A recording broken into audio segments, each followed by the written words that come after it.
Hi, everyone. Thank you for joining us today. My name is Selena. I am going to be one of the helpers for our small group today. We ask that everybody stay on mute and that if you have any questions, to please add them to the chat. Feel free to add any comments, affirmations, or anything that you have as well. And if you'd like a transcript, a live transcript, feel free to choose that in the area. You can also hide subtitles by repeating the process. Please share your thoughts as mentioned, and if you have any questions during our time together, feel free to reach out to me directly. I'm going to go ahead and introduce our speaker. Dr. Jen is the current executive director of the Educational Equality Institute, which is focused on eliminating the educational and opportunity gaps within communities through systems level change. Prior to this work, Dr. Jen was a research scientist and technical assistant provider at FPG Child Development Institute at UNC Chapel Hill for 15 years. During her time at FPG, her work focused on implicit bias, disparities in suspensions and expulsions, trauma, and culturally responsive anti-bias practices. Jen presents frequently at state and national conferences and is widely published in peer-reviewed journals. She is also the author of the book Achieving Equality and Justice in Education Through the Work of Systems Change. Dr. Jen is also the co-editor and author of the upcoming book, Handbook of Racial Equality in Early Childhood Education. Thank you, Dr. Jen, so much for joining us. We're really looking forward to your presentation. Appreciate your time. Thank you. Thank you. So I really appreciate y'all coming to my session today about strengthening your voice, about how to, about caregiver advocacy as a path to racial justice. I think that one thing that I'm trying to communicate more and more these days, because we are kind of in a 4-alarm fire in terms of equity and justice in our society. And I really am so happy that you chose to be here, because we absolutely need your voice in working towards equity and justice in our society and early childhood. So I just wanted you guys to put in the chat what you hope to get out of today's session. And I also want to say too, is like, I love participation. We're going to have a more abbreviated time. So obviously I'm going to have to keep track of the participation. If you guys are particularly chatty, you just never know with a certain group, but feel free to, light up the chat. I do monitor it. If you want or have a specific question that you'd like to ask, please go, this is not a large group, so please go ahead and raise your hand and I can let you say something. So anyway, just put in the chat what you hope to get out of today's session, because I'm really interested to know. My name is Juvencio Rocha Peralta, and I'm the Executive Director of the Association of Mexicans in North Carolina, based here in Pitt County. One of the things I want to take away from this is we've been working with families in Eastern North Carolina around early education. And one of the things that we found within the work that we do in the landscape, what it looks like in rural Eastern North Carolina, is a lot of equitable actions that really address the needs of marginalized communities. We have spent 2 years in hosting different conference via Zoom or via webinar across the state, that we found there's a huge issues within those communities. This is something that we knew that exists, but when you went deep into having conversations with the stakeholders, parents, and so forth, the landscape really looks terrible.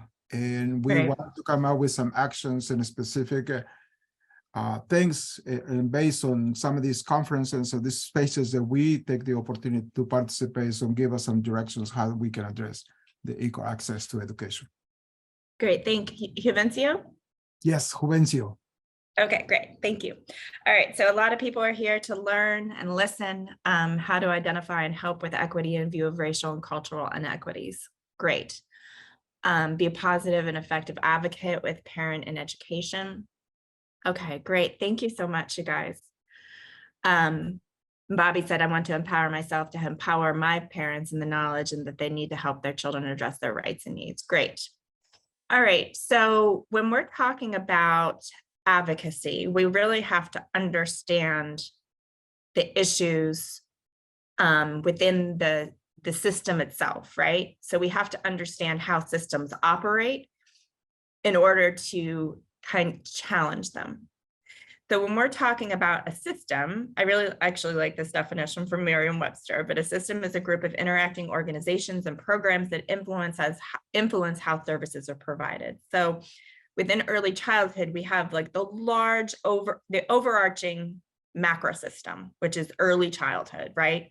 But within early childhood, we have these microsystems. We have childcare, we have universal pre-K, Head Start, early intervention, early childhood mental health, but they are encompassed within the overarching macro system of early childhood. So when we dig a little bit deeper into what this means is that the macro system, that includes all the cultural norms and values and customs and laws and policies. And this includes the overall ideology that drives the direct services that children and families receive. So within early childhood, what the overarching ideology within early childhood is developmental appropriate practice, National Association for the Education of Young Children, that ideology drives the services within the microsystems. And so these microsystems, they're the layers that are closest to children and families, right? So the childcare, Head Start, universal pre-K, all of those things, they're distinct from one another because they have their own issues and concerns. Like within childcare, adequate pay, access, those are big issues within childcare that Head Start is not necessarily having. But again, none of these systems operate in isolation, and they are directly influenced by the prevailing ideology and policies and values of the larger macro system. So I want to throw this out to you guys. Why is change so hard? You can put it in the chat. Change is hard usually because people are afraid, and when they don't understand change, I would say it causes like a complex of emotions, because usually people are afraid of what they don't understand. So when something changes, people are used to consistency, and consistency causes insecurities. Great. Thank you so much, Jeanette, for Thank you. sharing. And some people are putting in the chat that it pushes us out of our comfort zone, afraid to grow, fear, all of those kinds of things. So great. Thank you for your participation. So when we're talking about early childhood, we have these entrenched systems of power, which is really one of the driving forces behind why change is so hard within early childhood. And so we have to understand power if we're going to challenge it, right? So power must be understood as a relational term between human beings in a specific historical, economic, political, and social setting. So power is going to look different in different times of history, right? And so it changes based on what is happening within the current society. And when we're thinking about that systemic power, it's control of or access to the institutions sanctioned by the state. And it's also the ownership and control of the major resources of the state and the capacity to make and enforce decisions based on this ownership and control. So you have states and legislatures that control the resources, right? And these next two, I think, are the most important for me, because we all know that the state controls access to resources, money, supports, all of those kinds of things. But power is the capacity of a group of people to decide what they want and to act in an organized way to get it. So it's really important, and I'm so glad that y'all are here today, is because we have the power, you all have the power as parents and caregivers to really decide what you want and then to act in an organized way to get it and to bring more people on board, right? And so one of the things that we're doing, a lot of the work we're doing right now, is we have these advocacy academies for caregivers, for providers, for administrators, because we want to create this growing group of people to act together and change what's happening in early childhood. And this last one I think is really important, is power is the ability to define reality and to convince other people that that is their definition.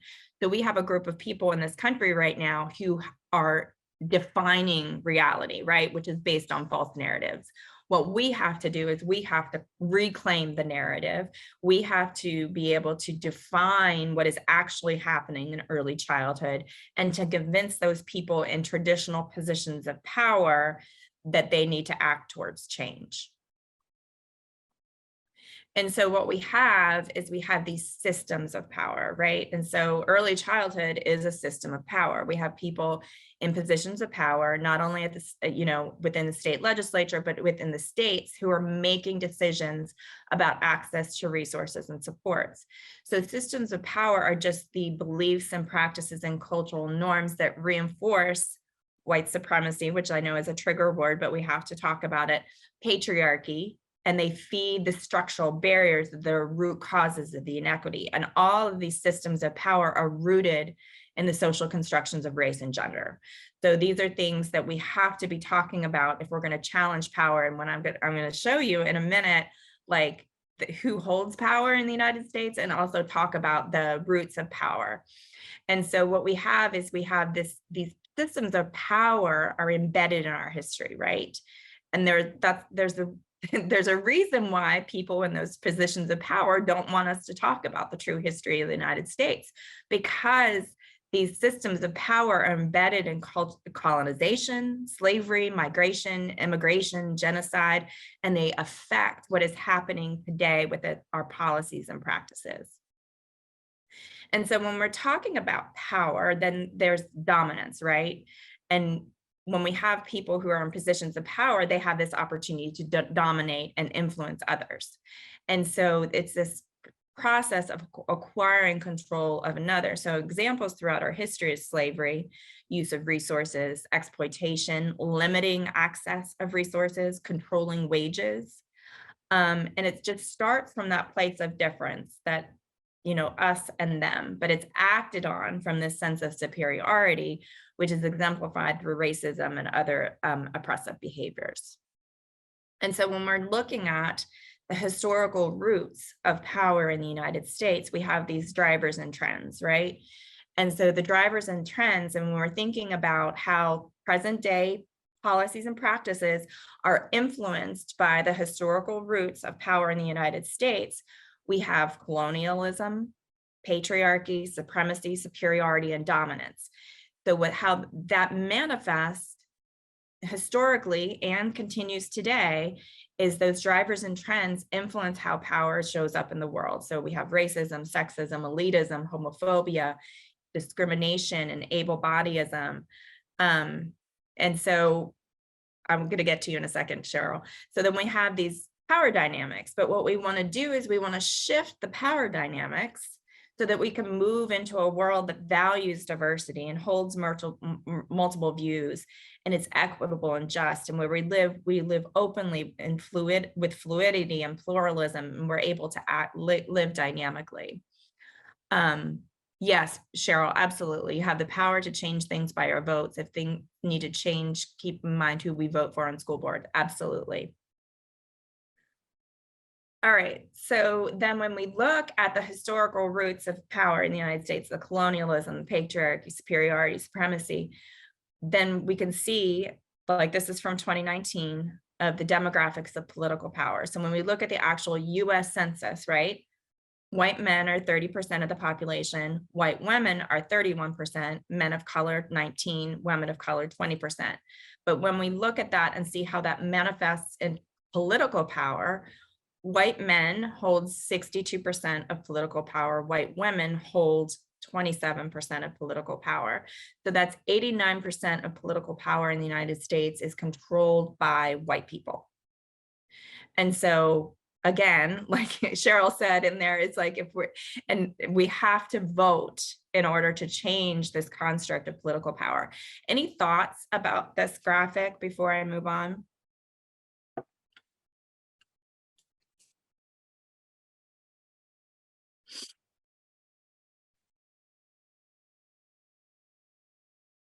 Yes, Juvencio. Thank you for sharing this reflection. And yes, the history has really shown, and I'm going to speak on behalf of the community that I really advocate for the past 20 years within the work that I do in this organization. Until we don't be intentional with our issues, with a name and last name, we cannot change the structures of who is in power. Right. We got to bring more voices into the table, into those conversations. I really sometimes is so frustrated to be on those spaces, on those settings, when I'm the only Latino. Right. And the majority, 90% of the people that controls the space or the table are white males. And then if you are going to a different settings of tables, that 80% are white males, and then 1% is Black and 1% is Latino, or less than 1% is Latino, the ones in the room, they are minorities, they don't even raise the voice. So it's Right. so uncomfortable for somebody, a new person in the block that's raising up the voices for specific issues. So I think us as minorities, we got to unite ourselves to advocate more and lift up those voices and those issues. And when we don't do that, we are going to continue to be marginalized, and we're going to continue to see this graphic that you showed to us this morning, Dr. Jen. Right. Thank you. Yes, shall be the change you want to see. All right, Jeanette, then Rochelle.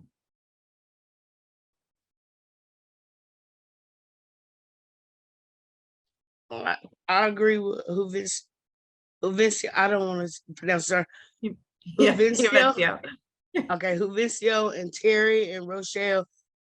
The some of the problem is a lot of people do not know they have a voice, Right. and they have to be brave enough to stand up and use that voice. But if we don't have enough brown and Black and Hispanic to come in and stand up and say, okay, I have a voice to make a change, then we don't have anybody to vote for to put there, because they don't know that they have that power. Right. A lot of people just afraid to use the power, even if they have the knowledge, of voice, and the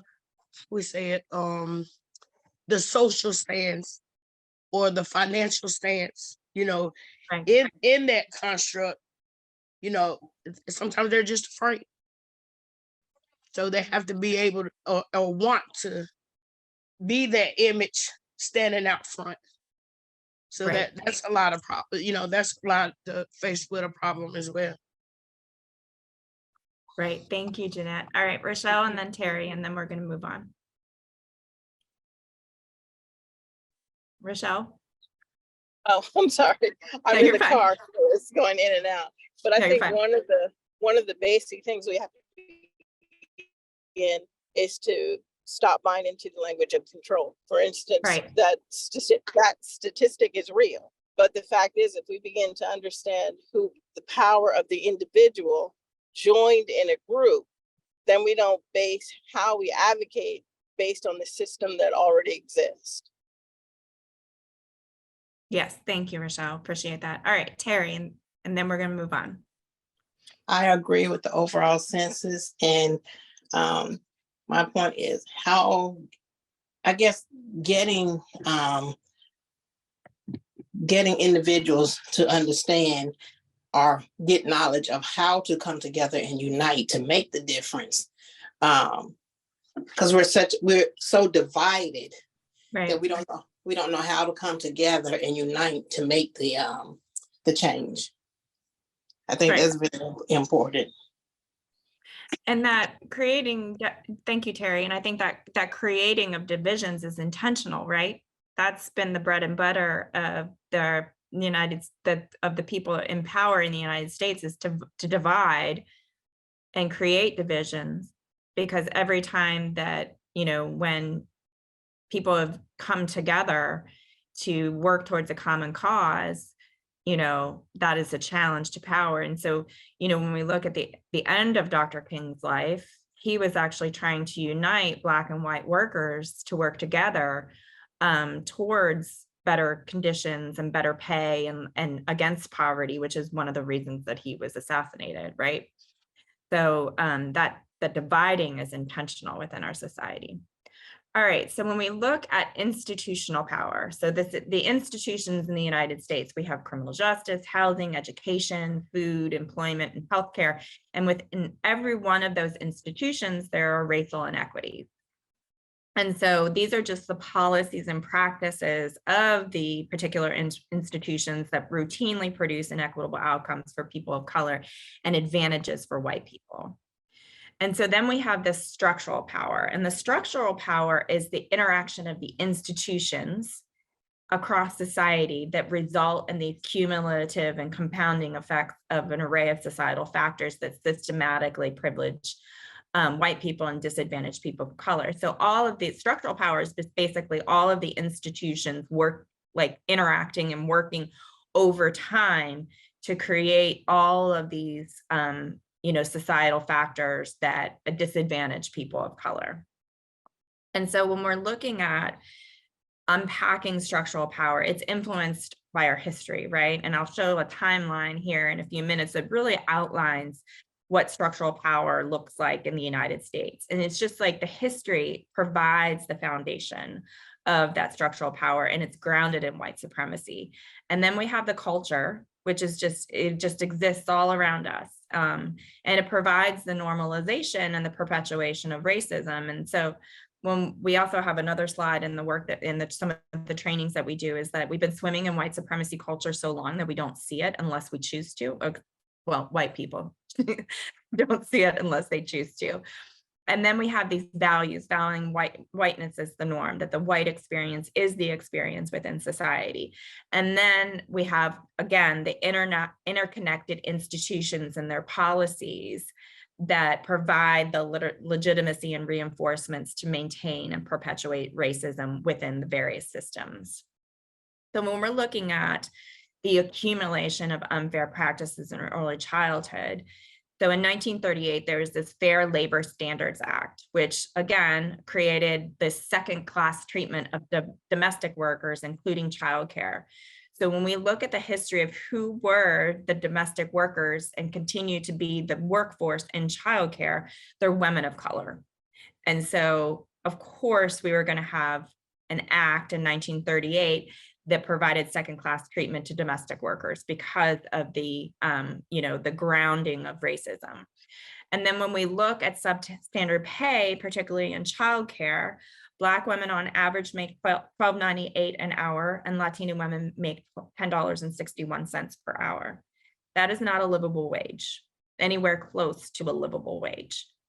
And then in the mid-1800s, we had these parent-led programs which were designed by white parents to educate and enrich their children. But then we had the free programs for low-income children that were meant to teach moral habits. So again, we have this difference between white education of young children and free programs for low-income children, particularly Black children, that were meant to teach moral habits. And then in the 1900s, we had states that were creating mother pensions, but Black mothers were excluded. And then in 1996, we had the reauthorization of the Child Care and Development and Block Grant, which included key requirements that disadvantaged Black people and Latino families because they have work requirements, hour requirements, certain types of work. So it really, disadvantages Black and other people, and Black and other families of color. So what we have is we have these systems of oppression, right? And they're grounded in our history. They intentionally disadvantage groups of people based on their identity while advantaging members of the dominant group. They are manifested in economic, social, political, and cultural structures. And if we're going to effectively end the oppression, we have to understand the factors which maintain the systems so that we can, and how we can upend some of the things that uphold the power structures. So what we have within these power structures is that we have the individual people, right? These are the individual people that are in positions of power, and they have beliefs and actions that are that serve to perpetuate oppression. These can be both conscious and unconscious, right? A lot of times people are not aware of things that they have absorbed that influence their beliefs and actions. And they can be both externalized and internalized. So we have these individuals in positions of power that have these beliefs and actions. Then they interact with other people, both within and across difference, that then influences the institutional and structural power and policies and practices. So when we think of power, it operates within a perspective, worldview, or paradigm. And what we have in the United States is this paradigm, this worldview that is influencing the systems of oppression and upholding the systems of oppression as white supremacy. So that often is a trigger word in the United States, but it shouldn't be, because in order to challenge systems of power, we have to deconstruct what actually white supremacy is, right? So when you hear the word white supremacy, what thoughts, feelings, words come to mind? You can just put it in the chat. Hate, thank you, Jennifer. Ongoing systemic racism, okay. What else? Dominance.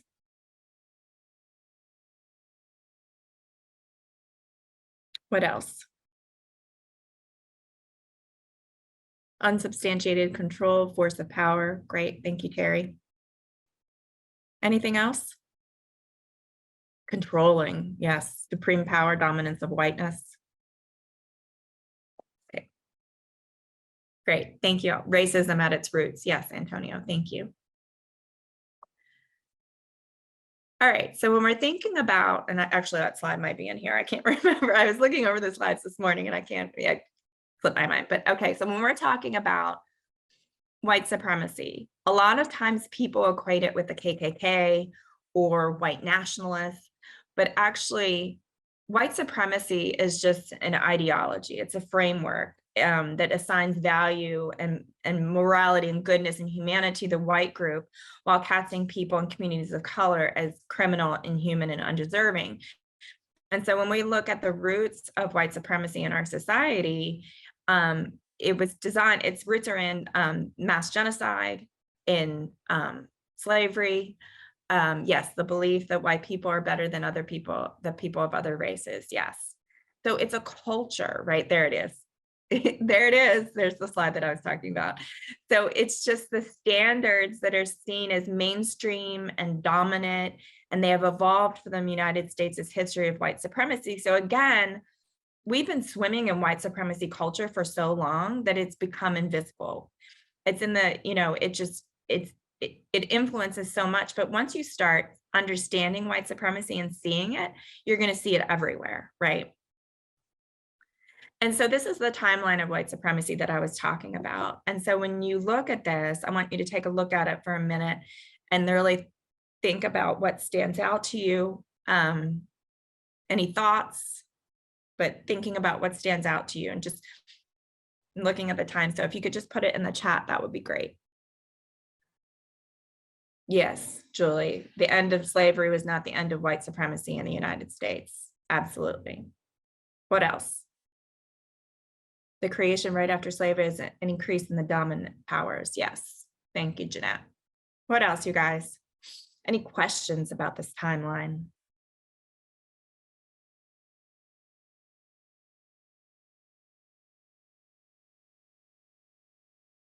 I think like one of the things that when I look at this timeline, I'm always struck by is like the length of time when you take it, and I know this stops in 2016, but obviously nothing has changed since the end of this, is that how much of our history is taken up by slavery and Jim Crow segregation, right?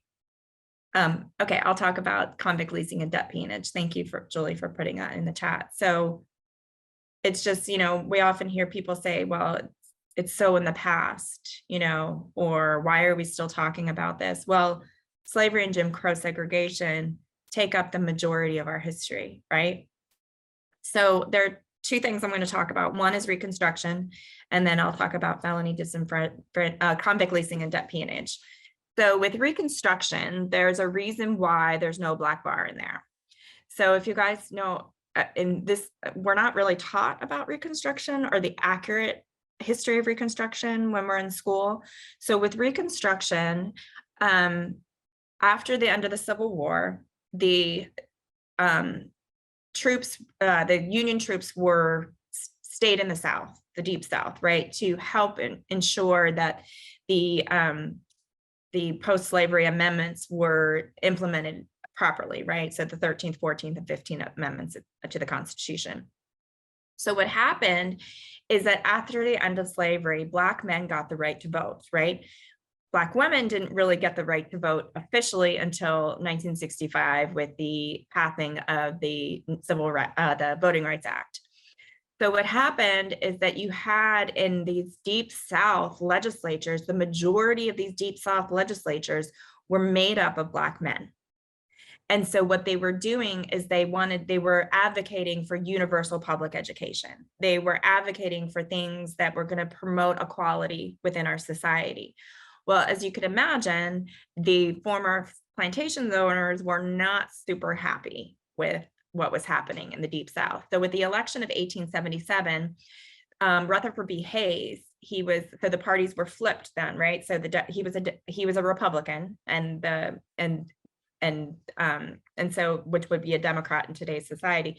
What happened with the election of 1877 is that Rutherford B. Hayes won, but the plantation owners in the Deep South, they said that the election was stolen. Sound familiar? So just repeating of the playbook, right? And so what happened is that the nation, and we're talking about, it's because it doesn't really happen yet. So, we're talking about 12 years post-slavery, and the entire nation was fatigued. They were like, why are we keep talking about slavery? I'm tired of talking about slavery.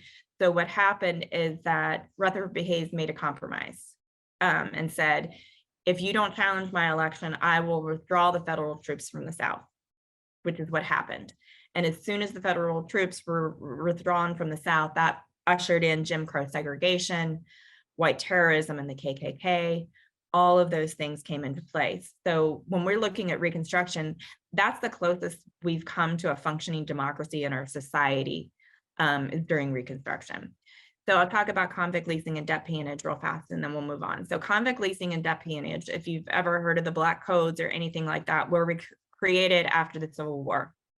And so what happened is like Black people, particularly Black men and boys, could be arrested for walking on the wrong side of the street or making eye contact with a white person. It was very, very subjective. And so what happened is that they were not allowed to own land, which they had no money because they were beholden to, sharecroppers and they were sharecroppers and they were beholden to those farmers. Yes, this is where it came from, Jeanette. So what happened is that they would be arrested and given a fine, right? Well, they had no money to pay for it. So what happened is they had to work off their crime. So we're talking about getting arrested for walking on the wrong side of the street, and they would have to work for 5 years without pay to pay off their fine that they had received. So these were called the Black Codes. And so this turned into this convict leasing and debt peonage, which then fed into, mass incarceration in the United States. So this was like the beginning of mass incarceration in the United States. Does that make sense? Yes, thank you. All right, great, Julie. All right, now I'm going to move on. We got to talk about early childhood. All right, so what are some pressing issues in early childhood, y'all? Pay for childcare workers. Amen, Julie. What else? Affordability for families. Yes. Bias, cultural, racial, and gender biases. Yes. Ableism. Yes, Julie, you see this as a mom of a 1-year-old. Yes.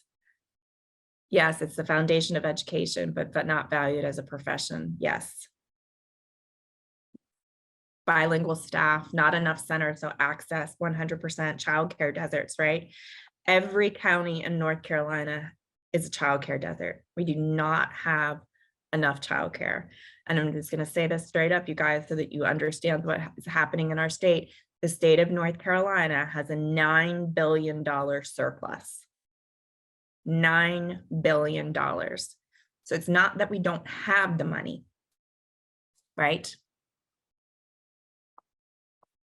All right, so just thinking about why might those in power want to keep wages low for childcare workers?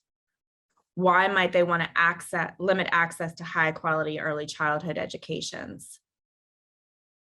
Why might they want to defund public education? Because that's happening in our state right now with the Leandro case, that the state legislature has been ordered by a judge to fully fund public education, but they refuse to do it. Again, $9 billion surplus. Not that we don't have the money. Why might they oppose free community college? So why do you think that those in positions of power might want to do all of these things? You can just put it in the chat. To stay in control, yes. Yes, majority African-American families and provide lesson empowerment, yes. Greed, yes, all of these things, y'all. All right, so if we're going to address the issues in early childhood, we have to alter the power dynamics that maintain the current barriers and structures. We have to focus on the components and structures that perpetuate the inequities.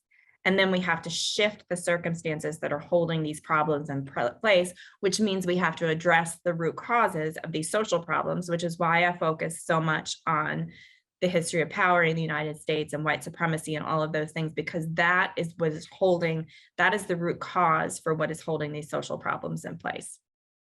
And so when we're thinking about empowerment, it's just the process of becoming stronger and more confident, especially in controlling one's life and claiming one's rights. So there are different types of empowerment, which I'm going to talk about. So the first one is social power. This is just your belief that you can make a difference in society. It helps people find their voices, to speak out against negative or toxic aspects of society. You believe in the power of your voice to change your society, and actually seeing others like you speaking out can be empowering as well. So this is really important for you guys, because you're all here today because you already believe you have social power, right? But I think what you can do is model for others your social power, so that others who can see you speaking out, which can then, inspire them to also see that they have power to control things in society. We also have this educational power. We have to become knowledgeable about particular topics and issues. We have to understand the barriers to change, which is why I talked about, all of the history of the United States, and identify the root causes of societal problems. So as you become, to increase your educational power, I really encourage you to look at your area, like your county, your community, look at the issues, right? So say it's access to education or access to childcare in your community. Really look and research the statistics, because that's a huge important thing. Legislators like to see statistics. So it's really important that you research the issues, the topics, so that you can have this really cohesive and clear argument for why we need to increase access to childcare. So then we have political power. This is just our ability to gain allies and build coalitions. And the one project that we're doing right now is we're really focusing on community organizing, which is incredibly important for building more political power. Yes, Rochelle, we need to teach children that are worthy to be heard. Social emotional development empowers children, right? And so what we need to do is we have to gain allies and build coalitions, and that can be done through community organizing, which is basically bringing along more people to advocate for change. And we have to increase the diversity of voices who advocate for change, which is one thing that has been talked about in this session. And the next one is really hard, but it's extremely important, that we have to build bridges with individuals who have differing opinions. And we have to get this a place where there's a difference between agreement and understanding, right? We all don't have to agree, but we have to understand where the other person is coming from. A lot of equity work is shared humanity work.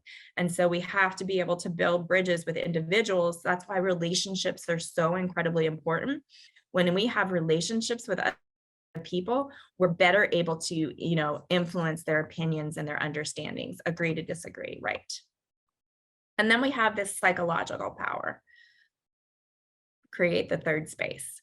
Understand the impact of various biases on social norms on your behavior and the behaviors of others. So understanding, again, this is shared humanity work, understanding that those in positions of power are influenced by societal norms and biases and all of those different kinds of things. We have to understand psychological empowerment because it helps us break down systemic biases, including systemic racism in the United States. And so we have to listen to people from different races or socioeconomic groups to build empathy and awareness. Again, the importance of relationships. When we have authentic relationship with other people, we're more likely to bring them along. And we have to talk to other people who are going through the same things as you are. So again, building those coalitions, finding your allies, increasing the ability the ability of others to see their social power within society. And then we have this personal power, right? This ability to influence people or events. And it comes from our own individual characteristics rather than from authority. So, you know, it's really important that you identify your own strengths related to advocacy. Maybe you're really good at determining, you know, building relationships. Maybe you're really good at finding the data and all of those kinds of things. That's why it's important to have this coalition, because everybody brings their own strengths. And so you can build off each other's strengths and really build that power for change. And someone with a strong personal power is focused on their self-efficacy, that they are effective, and their ability to cooperate with others. Again, cooperation and collaboration is critical to building coalition.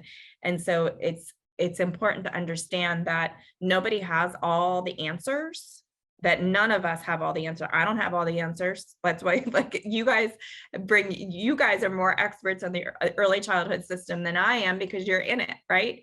And so it's important for us to shape, really deconstruct power in our coalitions so that we are all working together towards a common cause.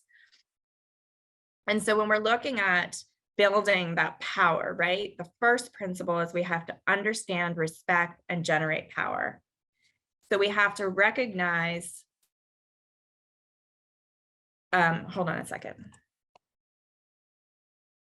I gotta respond to this. Yes, we have to recognize that we all have power. Every one of us has power in the society. And I think there are too many people right now who feel discouraged and powerless and overwhelmed by what's happening in society. But again, like I said at the beginning, we are in a 4-alarm fire right now. Rights and privileges of traditionally marginalized groups are being chipped away, and they're going to be continued to chip away if we don't come together to generate our personal power. We have to become even more bold about our right to be righteously and rightfully powerful in our hearts, our minds, and our bodies. We have to shape and become our government, and we have to use power well and thoughtfully in service of each and all of us. So it's like, you know, again, it's not about, and I try to communicate to my boys, right, is that all of us have power. We have to be thoughtful about how we use it in service to each and all of us, not just for ourselves. The next one is to know yourself, know your strengths, your weaknesses, your desire for growth. Again, growth is a huge part, personal growth is a huge part of equity work. Admit that white supremacy and racism affect all of us. None of us are immune within our society to the effects of racism and white supremacy. We've all been traumatized and absorbed messages about who matters and who doesn't in our society. We have to see and claim our power, our wisdom, our bravery, our intuitive and emotional and intellectual gifts. And again, we have to be vulnerable and authentic, sharing our personal stories. The power of personal narratives is incredibly important. And because this work is so difficult, and I'm telling you, it's really, really exhausting and difficult, we have to have a sense of humor. We have to be able to laugh at ourselves at certain situations, or we're going to get burnt out real fast, because the issues that we are trying to change are so immense and deep within our society. Then the third principle is we have to think and act collectively. So find allies in your community, people who want to work and advocate for change. Can you guys hear me? Okay.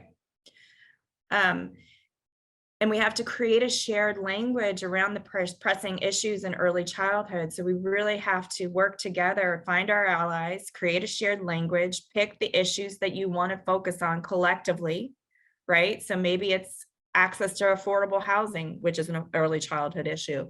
Maybe it's access to prenatal care, which is an early childhood issue. We often think that it's not, but all of these things play into how children come into early childhood programs. Again, we have to build bridges between individuals with differing opinions. We have to have humility that none of us have all the answers so that we can share power with one another and build off each other's strengths. And again, invest in relationships, not only with your allies, but also with individuals who have differing opinions.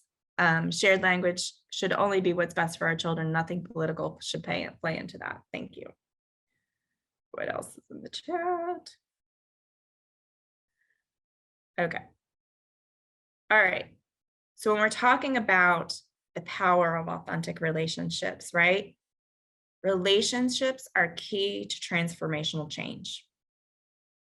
We can't, because our society is incredibly divided. We have very strong opinions all over the place. We have to invest in relationships.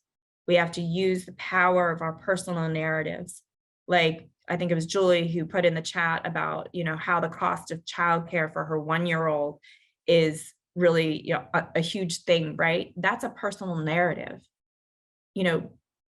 Think about how you're affected by the inequities in early childhood and your own personal narrative around that, because again, this is shared humanity work and seeing ourselves in other. And so authentic relationships, they involve this willingness to be challenged. A lot of us don't want to be challenged, but we have to challenge each other. We have to be humble. We have to avoid hierarchy of oppression debates. So that means that while my group is more affected by this inequity than your group, we all have inequities, right? Be compassionate with yourself and others, be honest and trusting, be vulnerable, understand the power of language, and share and listen deeply to other people's stories, because everybody has a story within early childhood. Yes, you're only as limited as you allow yourself to become. Thank you, Cheryl, for that. So what is advocacy? So it's building support for an issue among audiences. And the activities include educating other people about a topic, sharing stories, or working on a solution to a problem. And so when we're looking at early childhood advocacy, the goal is to improve the lives of children, families, and practitioners by influencing legislatures and policymakers' opinions and activities. So that is the key. So another part of becoming knowledgeable is understanding, like, okay, so I want to focus on access to early childcare. Who funds childcare in our state? So that's the first thing we have to understand, is where the funding for early childhood comes from, because what legislatures want to hear is not only they want to hear personal narratives, but they want to hear potential solutions, right? So you have to not only influence legislatures and policymakers by your personal story, but you also have to understand where funding comes from and potential solutions to the problem. So advocacy strategies include developing ongoing relationships, providing reliable information about the impact of policies on the lives of children, families, and practitioners. So again, not only the personal narratives, but also the data, where funding comes from, so you can effectively advocate. And that's why it's important to have that education. Communicate through email, phone calls, Zoom meetings, invite legislatures to visit programs so they can see how policies affect children, families, practitioners, and communities. And then you just have to frame the message. And I'm going to get through this in 2 minutes, I promise. So you have to identify the audience you're trying to influence, choose the information and language that will resonate and help them understand the issues. You have to state the problem. What's the problem? Who is affected by the issue? Why does the issue need to be addressed at this time? Why is it so important? Where is the problem greatest within your community? Where are the childcare deserts in your community? How are children and families and practitioners being affected? And then again, the data. Legislators like data. They want to know how And you can use this to emphasize how the problem affects children and families and practitioners. Then you have to be prepared to suggest and discuss practical solutions, right? So consider your recommendations, the evidence you have to support them, and how these solutions might be funded. These are the things that legislators want to know, because they only have, a couple minutes here and there. You want to be very succinct. So have your recommendations, the evidence to support them, like where the funding comes from, the funding that is currently available, and how these, and that will help them, really identify. So then your call to action is, it's going to vary according to the audience and the problem being discussed. You want to clearly define your ask. Legislators want to know what exactly you're asking for. So your action should be specific and give your audience an immediate way to get involved. And this is a video, but we don't have time for it. I don't know if I can send slides or whatever, but and just think about, how you can use your power to bring about change. How can you build alliances in your community, and those kinds of things. Thank you so much, Dr. Jen, for taking the time to produce all of this wonderful information. This has been super helpful and just very informative, and we really appreciate the opportunity to listen to all this.